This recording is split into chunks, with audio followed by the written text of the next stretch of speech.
En grand danger financièrement, le zoo de Londres a pu accueillir de nouveaux visiteurs cette semaine après avoir fermé ses portes mi-mars. Avec 1 million d'euros de frais mensuels pour l'entretien des 16 800 animaux du parc, les responsables envisageaient l'euthanasie pour certains d'entre eux si la situation n'évoluait pas. Nous commencions à penser au pire scénario si le confinement devait se poursuivre 6 mois de plus. Nos finances se seraient littéralement asséchées. Nous aurions dû réfléchir à la manière dont on aurait pu nourrir les animaux. Heureusement, nous n'en sommes pas arrivés jusque-là, mais si ce confinement avait continué, tous les zoos auraient dû se poser ces questions très complexes.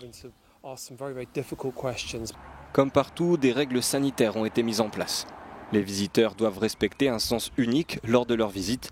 Du gel hydroalcoolique a également été mis à disposition tout autour du parc. Je pense que c'est totalement compréhensible que certaines parties du zoo restent fermées. Mais pour mon fils qui a 2 ans et demi et qui adore voir les gorilles, les tigres et tous les animaux à l'extérieur, ça a été une expérience incroyable et il était super heureux. On espère que les attractions classiques comme ces pingouins attireront les foules.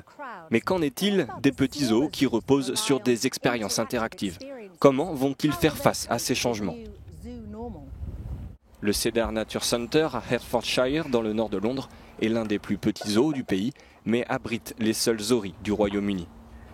Il avait l'habitude d'offrir aux visiteurs une expérience interactive. Le public ne pourra plus toucher les animaux.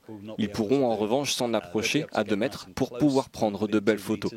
Mais tout va changer pour nous et pour tous les zoos au Royaume-Uni.